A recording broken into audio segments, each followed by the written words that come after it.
বন্ধুরা আমরা যখন প্রথমে একটা ইউটিউব চ্যানেল ওপেন করি আমাদের কিন্তু প্রথমে ইউটিউব একটা শর্ত দিয়ে দেয়, যেটা হচ্ছে 4000 ঘন্টা ওয়াচ টাইম এন্ড 1000 সাবস্ক্রাইবার।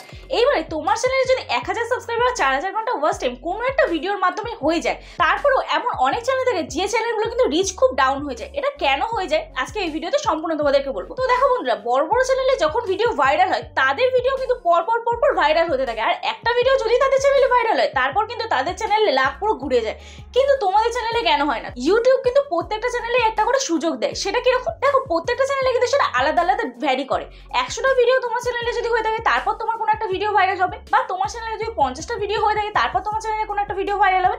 এইবারে প্রশ্ন হচ্ছে, তোমার চ্যানেলে তো ভিডিও ভাইরাল হয়ে গেল, কিন্তু তারপরের ভিডিওগুলো কেন তোমাদের রিচ ডাউন হয়ে যায়? তো আজকে এই ভিডিওতে সম্পূর্ণ তোমাদেরকে এই ডিটেলসে বলবো। আর যাদের চ্যানেলে 1000 সাবস্ক্রাইবার পূরণ হয়নি বা 4000 ঘন্টা ওয়াচ টাইম পূরণ হয়নি, আজকেও সেই টপিকে এই ভিডিওতে ডিসকাস করবো। তো দেখো, বেসিক্যালি আমরা যখন প্রথম ইউটিউবে চ্যানেল ওপেন করি তখন কিন্তু আমাদের চ্যানেলের নিচটা আমরা জানি না। নিচ বলতে কি ক্যাটাগরি। আমরা কিন্তু ভিডিও আপলোড করে থাকি, আমাদের কিন্তু ক্যাটাগরি ওয়াইজ কোনো ভিডিও আমাদের আপলোড হয় না। যেমন ব্লগ ভিডিও আপলোড করি, ব্লগ ভিডিওতে ভিউজ না হলে আমরা অন্য কোনো ক্যাটাগরিতে যাই, অন্য কোনো ক্যাটাগরিতে ভিউজ না হলে আবার সেই ক্যাটাগরিটা স্কিপ করে কিন্তু আমরা অন্য কোনো ক্যাটাগরিতে যাই। তো এইরকম করলে কিন্তু হবে না। যখন তোমরা তোমাদের চ্যানেল প্রথম ওপেন করবে তখন কিন্তু তোমাদের চ্যানেলের ক্যাটাগরি বা তোমাদের চ্যানেলের নিচটা কিন্তু সঠিকভাবে তোমাদের চুজ করতে হবে। এবার আমি আমার এই চ্যানেলটা ক্ষেত্রে তোমাদের বলি, আমার এই চ্যানেলে তোমরা দেখে থাকবে আমার চ্যানেলে কিন্তু টেক ভিডিও ছাড়া কিন্তু অন্য কোনো কন্টেন্ট আসে না, ঠিক আছে? তো সেম ভাবে তোমরাও যখন তোমাদের চ্যানেল ওপেন করবে প্রথমেই কিন্তু তোমাদের চ্যানেলের নিচটা কিন্তু ঠিক রাখবে, ঠিক আছে? এবার সেকেন্ড যে মিস্টেকটা তোমরা করে থাকো, ধরো তোমাদের কোনো একটা ভিডিওতে ভিউজ হলো, তো সেই টপিকটা নিয়ে তোমরা আর কিন্তু ডিসকাস করো না, সেই টপিকটা নিয়ে তোমাকে আবার ডিসকাস করতে হবে, সেই টপিক রিলেটেড কিন্তু ভিডিও আবার তোমাদের বানাতে হবে। যেমন হচ্ছে দেখো, আমি তোমাদের এখানে শো করছি আমার কিন্তু পরপর যে ভিডিওগুলোতে বেশি ভিউজ হয় সেই টপিক রিলেটেড কিন্তু আমি ভিডিও আপলোড করি। কেন কি? সেই টপিক রিলেটেড ভিডিওতে কিন্তু আমার বেশি ভিউজ আসছে। কেন? কারণ অডিয়েন্স কিন্তু আমার এই টপিকগুলো কিন্তু দেখতে বেশি পছন্দ করছে, অডিয়েন্সের কিন্তু ইন্টারেস্ট এই টপিকে। তো তোমরা কি করো, যে ভিডিওটা ভাইরাল হলো বা যে ভিডিওটাতে ভিউজ বেশি হলো সেই টপিকটা আর তোমরা চুজ করো না। এতে কিন্তু তোমাদের চ্যানেলে ওই যে সাবস্ক্রাইবারটা হলো, অন্য যখন টপিকে তোমরা ভিডিও আপলোড করছো সেই ভিডিওটা কিন্তু ভিউজ হচ্ছে না। আর এরপর কিন্তু আস্তে আস্তে তোমার চ্যানেলটা রিচ ডাউন হতে হতে এক প্রকার কিন্তু ডেড হয়ে যাচ্ছে। তারপর কিন্তু তুমি যতই চেষ্টা করো তাও কিন্তু তোমার চ্যানেলটা ডেড থেকে তুমি রিচ আপ করতে পারবে না। তো এইবার তোমাদের বলি, যাদের চ্যানেলে 1000 সাবস্ক্রাইবার পূরণ হয়নি তারা কিভাবে 1000 সাবস্ক্রাইবার পূরণ করবে। তো দেখো, মেন একটা জিনিস, তোমাদের চ্যানেলে সাবস্ক্রাইবার যদি তোমরা ফোকাস করো তাহলে কিন্তু আমি বলবো তোমরা একটু বোকামি করছো। হ্যাঁ, কেন বোকামি করছো? কারণ দেখো, আমাদের চ্যানেলের উদ্দেশ্য হচ্ছে 4000 ঘন্টা ওয়াচ টাইম পূরণ করা। আর আমাদের চ্যানেলের মূল লক্ষ্য হতে হবে যে আমরা যখন চ্যানেল মনিটাইজ করব তখন আমাদের চ্যানেলের ভিউজটা মেন দরকার। আফটার মনিটাইজেশন তোমার কিন্তু সাবস্ক্রাইবারটা ভ্যারি করবে না তোমার চ্যানেল, তোমার চ্যানেলে মেন লক্ষ্য হয়ে দাঁড়াবে ভিউজ। তোমার চ্যানেলে যদি ভিউজ না হয়, ওয়াচ টাইম ভালো না হয়, তাহলে কিন্তু তোমার চ্যানেল থেকে তুমি কোনো আর্নিং করতে পারবে না। আর আমার মতে বলে যে তোমাদের চ্যানেলে যারা এখন তোমরা ভিডিও বানাচ্ছ তারা কিন্তু ইন ফিউচারের জন্য বানাচ্ছ, মানে 4000 ঘন্টা ওয়াচ টাইম আর 1000 সাবস্ক্রাইবার পূরণ করে কিন্তু তোমরা কিন্তু কেউ ছেড়ে দেবে না। তো মনিটাইজেশনের পরে তোমরা কিভাবে ইনকাম করবে সেই প্রসেসটাই আজকে তোমাদেরকে বলবো। এইবার অনেকের কিন্তু ধারণা হয় যে আমার চ্যানেলে যদি সাবস্ক্রাইবার বেসটা একটু ভালো থাকে তাহলে কিন্তু আমার চ্যানেলে ভিউজটা হবে। আদৌ কিন্তু নয়। আমি একটা এক্সাম্পল দিচ্ছি, তোমরা যাদের চ্যানেল সাবস্ক্রাইব করে রেখেছো তাদের চ্যানেলকে প্রতিদিন দেখো? কখনোই কিন্তু দেখো না। তোমাদের পছন্দ মতন যদি কোনো ভিডিও নোটিফিকেশন তোমাদের কাছে যায় বা তোমাদের নিউজ ফিডে, তোমাদের ব্রাউজ ফিচার্সে বা তোমাদের হোম স্ক্রিনে যখন শো করে তখনই কিন্তু তোমাদের পছন্দ মতন যদি ভিডিওটা হয় তখনই কিন্তু দেখো। তোমরা চ্যানেল সাবস্ক্রাইব করে রেখেছো কিন্তু তার প্রতিদিন ভিডিওটা দেখো না। তো তুমি কি করে এক্সপেক্ট করছো যে তোমার সাবস্ক্রাইবাররাও তোমার প্রত্যেকটা ভিডিও প্রতিদিন দেখবে? তো এইভাবেই কিন্তু আমি আমাদের একটা ভিডিওতে বলেছিলাম, বা অনেক কটাই ভিডিও আমি আগে ডিসকাস করেছি, যে আমাদের চ্যানেলে যা সাবস্ক্রাইবারই থাক না কেন তার 10% ভিউজ হচ্ছে কি এটা কিন্তু আমাদের দেখতে হবে। তো আমার চ্যানেলে এখন 800 কত সামথিং সাবস্ক্রাইবার আছে, তো সেখান থেকে যদি 10% আমি ধরি তাহলে কিন্তু আমার চ্যানেলে 8টা ভিউজ হলে এনাফ আমার জন্য, ঠিক আছে? এখানেই কিন্তু মনটাকে তোমরা সন্তুষ্টি রাখো, ঠিক আছে? এইবার এই ভিউজ হলো না হলো তোমরা ভিডিও আপলোড করে যাও। কিন্তু এইবারের প্রশ্ন, যদি তোমার চ্যানেলে 1 থেকে 10টা ভিউজ বা 20 থেকে 30টা ভিউজ এইরকম যদি আসতে থাকে, তোমার সাবস্ক্রাইবার আছে 1000 2000, তো এইবারে কিন্তু তোমার চ্যানেলটা রিচ ডাউন আস্তে আস্তে হচ্ছে। এইবারে কিন্তু তোমার চ্যানেলে ধ্যান দেওয়া উচিত। তো তার জন্য কি করতে হবে? তার জন্য কিন্তু তোমার কন্টেন্টটা চুজ করতে হবে ঠিকঠাক। ট্রেন্ডিং টপিকে কন্টেন্ট ইউজ করতে হবে, ট্রেন্ডিং টপিকের ভিডিও বানাতে হবে। তো সেটা কিভাবে করবে? বড় বড় চ্যানেল ফলো করবে। তোমার ক্যাটাগরি ওয়াইজ তুমি যে বড় বড় চ্যানেলগুলোকে ফলো করো তারা কি ভিডিও আপলোড করছে, তারা কি ট্রেন্ডিং টপিক ইউজ করছে, সেগুলো তোমাকে কিন্তু ফলো করতে হবে। এইবারে প্রশ্ন, সেগুলো ফলো করলে কি আমার চ্যানেলে ভিউজ হয়ে যাবে? কখনোই কিন্তু নয়। কেন হবে না? কারণ কিন্তু তোমার চ্যানেলে যখন তুমি সেই ভিডিওটা আপলোড করবে তাদের থেকে কিন্তু তোমাকে সেই ভিডিওটা ডিফারেন্ট খুঁজতে হবে, কারণ তারা যে টপিকে ভিডিওটা করেছে সেই টপিকটা তো অনেক ভিউজ হয়েছে। তো তোমার ভিডিওতেও সেই টপিকে যদি তুমি তুলে ধরো তাহলে অডিয়েন্স কেন দেখবে? সেম টাইটেল দিও, সেম থাম্বনেল ইউজ করো, একটু ঘুরিয়ে ফিরিয়ে একটু ইউনিক করার চেষ্টা করো, তাহলে কিন্তু সেই ট্রেন্ডিং টপিকগুলোতেও কিন্তু তোমার চ্যানেলে ভিউজ হবে।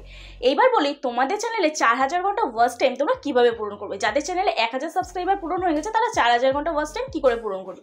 তো এর জন্য তোমরা যে ভিডিও ডেইলি বানাচ্ছ তার মধ্যে কিন্তু কিছু ক্লিকবিট ইউজ করতে হবে, বা তোমাদের কোনো নতুনত্ব কিছু কোয়েশ্চেন মার্ক তোমাদের অডিয়েন্সের মনে জাগাতে হবে। সেটা কি করে সম্ভব? দেখো বন্ধুরা, তোমাদের ভিডিওতে দৈনন্দিন তোমরা যা কিছুই করো সেটা থেকে কিছু না কিছু ইনসিডেন্ট হয়, আমি ব্লগ ভিডিওর ক্ষেত্রে বলছি, ঠিক আছে।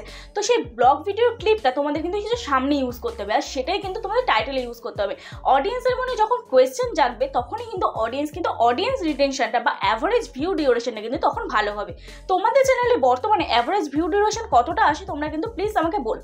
আর সেটা যদি তোমরা দেখতে না পারো তাহলে কিন্তু ওয়াইটি স্টুডিও কিভাবে তোমরা সেটিংস চেক করবে বা ওয়াইটি স্টুডিও কিভাবে অ্যানালিটিক্স করবে, আমার ভিডিওটা তোমরা দেখো, এখানে দেখো আই কার্ডে শো করবে, ঠিক আছে। তো সেই ভিডিওটা দেখলে কিন্তু তোমরা অ্যানালিটিক্স করতে পারবে ওয়াইটি স্টুডিওটা পারফেক্ট ভাবে।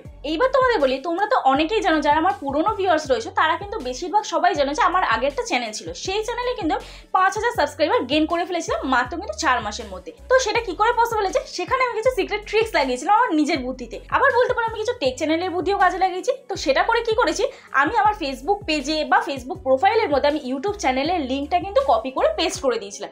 তো সেখান থেকে আমার অনেক সাবস্ক্রাইবার এসে গিয়েছিল, কিন্তু সেই সাবস্ক্রাইবারগুলো কিন্তু তোমার ভিডিও পছন্দ করে কেউ আসেনি। বা অনেকেই তোমরা করে থাকো যে সাব ফর সাব, মানে কোনো ভিডিও বড় বড় চ্যানেলের কমেন্ট সেকশনে যাও, গিয়ে তোমরা কি করো, আমাকে তোমরা বন্ধু করে নাও, বদলে আমি তোমাকে বন্ধু করবো। কিন্তু সেই বন্ধুত্বটা কতদিন থাকে আমার কিন্তু জানা নেই, 1 মাস 2 মাস 3 মাস থাকবে, আবার কিন্তু সেই বন্ধুটা অন্য বন্ধুর খোঁজে তোমার চলে যাবে, আবার কিন্তু সে অন্য বন্ধু করতে চলে যাবে। তোমার ভিডিও কিন্তু পছন্দ করে কেউ দেখেনি। এই যে আমার ভিডিও তোমরা যারা যারা দেখছো তারা কিন্তু আমার ভিডিওটাকে পছন্দ করেছো, তারপরে কিন্তু তোমরা আমার চ্যানেল সাবস্ক্রাইব করেছো। আমি আমার ভিডিওর মধ্যে গুরুত্বপূর্ণ তোমাদের তথ্য শেয়ার করতে পারি, তোমরা আমার ভিডিওকে ভালোবাসো, তাই জন্য কিন্তু আমার ভিডিও দেখছো। বা তোমরা এছাড়াও আমার চ্যানেল ছাড়া যাদের যাদের চ্যানেল সাবস্ক্রাইব করেছো তাদের ভিডিও কিন্তু ভালোবেসে দেখছো, ঠিক আছে।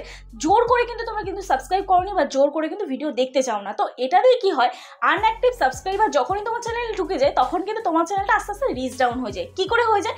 ইউটিউব কিন্তু সবার প্রথম সাবস্ক্রাইবারদের কাছে নোটিফিকেশন পাঠায় ভিডিও, ঠিক আছে। তো যখন তোমার সাবস্ক্রাইবাররা ভিডিও দেখলো না তখন কিন্তু তোমার চ্যানেলটা আস্তে আস্তে রিচ ডাউন হবে। ইউটিউব তখন কি ভাববে যে তোমার ওই ভিডিওটার কোয়ালিটি নেই, বা তোমার ভিডিওটার মধ্যে কোনো দম নেই, বা তুমি কোনো গুরুত্বপূর্ণ ইনফরমেশন শেয়ার করোনি, যার জন্য তোমার সাবস্ক্রাইবাররাই দেখছে না। আর তাই জন্য তোমার চ্যানেল যারা সাবস্ক্রাইব করেনি তাদের কাছেও কিন্তু ইউটিউব ইমপ্রেশন পাঠায় না। এইবারে বলি এই ইমপ্রেশনটা কি, তোমার চ্যানেলে যতই ইমপ্রেশন হবে ততই কিন্তু তোমার চ্যানেলে ভিউজ হবে। পুরোটাই কিন্তু একটার সাথে একটা লিঙ্ক করা, সাবস্ক্রাইবার, ওয়াচ টাইম, ভিউজ আর হচ্ছে ইমপ্রেশন। দেখো একটার সাথে কিন্তু একটা লিঙ্ক আপ করতে করতে কিন্তু যায়, ঠিক আছে। তো ইমপ্রেশনটা কি আমি তোমাদের বলি, ধরো তোমার চ্যানেলে ইমপ্রেশন যদি 1000 থাকে তাহলে তোমার চ্যানেলে 100টা ভিউজ হলেই কিন্তু তোমার চ্যানেলে ইমপ্রেশন ক্লিক থ্রু রেটটা কিন্তু 10% থাকবে। আর একটা ভিডিওতে যদি সিটিআর রেট যদি 10% থাকে তাহলে তোমার ভিডিওটা অ্যাভারেজ ভিউ ডিউরেশনও কিন্তু তোমরা ধরে নিতে পারো ভালো আছে, ঠিক আছে। তো এইবারে বলি যে অ্যাভারেজ ভিউ ডিউরেশনটা কি, এই অ্যাভারেজ ভিউ ডিউরেশনটা হচ্ছে তোমরা কিন্তু তোমাদের চ্যানেলে একটু স্ক্রল করলে দেখতে পাবে নিচে কিন্তু তোমাদের চ্যানেলে অডিয়েন্স রিটেনশন বলে একটা অপশন আছে। এবার এই অডিয়েন্স রিটেনশনটা যদি তোমার চ্যানেলে 20%, 10%, 18% যদি এরকম থাকে তাহলে কিন্তু তোমার ভিডিওটা দেখবে আস্তে আস্তে আস্তে আস্তে কিন্তু ভিউজ দেবে, একটা সময় দাঁড়িয়ে কিন্তু তোমার চ্যানেলে ভিউজটা কিন্তু স্টেবল হবে, ঠিক আছে। মানে আজকে ধরো সেই ভিডিওটা ভিউজ দিচ্ছে না, কিন্তু আস্তে আস্তে কিন্তু ভিউজটা হবে। আর তোমরা কিন্তু দেখতে পাবে তোমাদের চ্যানেলে যখন তোমরা ভিডিও আপলোড করো তখন কিন্তু 3টে সাইন থাকে, এক হচ্ছে রিচ আপের সাইন, রিচ ডাউনের সাইন, আরেকটা হচ্ছে রাইট সাইন পড়ে থাকে। রিচ আপের সাইন থাকলে তোমার চ্যানেলের ভিউজটা দিতেই থাকবে, আর রিচ ডাউনের সাইন থাকলে তাহলে কিন্তু তোমার চ্যানেলে সেই ভিডিওটা কিন্তু ভিউজ হবে না একদম। আর যদি তোমাদের রাইট সাইন পড়ে থাকে তাহলে কিন্তু ভিউজ আস্তে আস্তে হবে, কিন্তু খুব বেশি ভিউজ হবে না ওই ভিডিওটায়, ঠিক আছে। তো এইবার তোমাদের বলি যাদের চ্যানেলে তোমরা ভাবছো যে 1000 ভিউজ হয়েছে, 2000 ভিউজ হয়েছে, আমাদের সাবস্ক্রাইবার তো খুবই কম, তো তোমাদের সাবস্ক্রাইবার ওয়াইজ যদি কোনো ভিডিও তোমাদের বেশি ভিউজ দেয় তাহলে তোমরা সেই ভিডিওগুলোকে ভাববে কিন্তু ভাইরাল গেছে, ঠিক আছে। কেন বলছি, কারণ কি তোমাদের সাবস্ক্রাইবার তুলনায় কিন্তু অনেক লোক, অনেক অডিয়েন্স কিন্তু বেশি ভিউজটা দিচ্ছে। মানে ধরো তোমার চ্যানেলে 1000 সাবস্ক্রাইবার আছে, সেখানে তোমার কোনো একটা ভিডিও 2000 গেছে বা 3000 গেছে, লাখ, তোমরা ভাবো কি লাখে ভিউজ গেলেই হয়তো সেই ভিডিওটা ভাইরাল, আদৌ কিন্তু নয়। তোমার চ্যানেলে সাবস্ক্রাইবার ওয়াইজ যদি তোমার ভিডিওটাতে বেশি ভিউজ হয় তাহলে কিন্তু তোমার কাছে সেই ভিডিওটা ভাইরাল। এবার সেই টপিকগুলোকে নিয়ে কাজ করতে থাকো, অন্যরা যে টপিকে ভিডিও করেছে সেই টপিকই কাজ করো, সেই ট্রেন্ডিং টপিকেই কাজ করো, কিন্তু অন্যদের থেকে একটু অন্যরকম করার চেষ্টা করো, ঠিক আছে। তো যাই হোক, আশা করছি তোমাদের এই ভিডিওটা থেকে হেল্প হয়েছে। যদি ভিডিওটা ভালো লেগে থাকে তাহলে প্লিজ একটা লাইক করো, কমেন্ট করো, শেয়ার করে দিও। আর যারা যারা আজকে আমার চ্যানেল নতুন আছে তাদের যদি ভিডিওটা ভালো লেগে থাকে তাহলে প্লিজ চ্যানেলটি সাবস্ক্রাইব করে আমার পাশে থেকো। আবারও বললাম যদি ভুলে গিয়ে থাকো। তো চলো আজকের মতো ভিডিওটা এখানেই শেষ করছি, কালকে নতুন একটা ভিডিও নিয়ে চলে আসবো। ততক্ষণ সুস্থ থেকো, ভালো থেকো, নিজের খেয়াল রাখো, নিজের পরিবারের খেয়াল রাখো। ওকে, বাই বাই।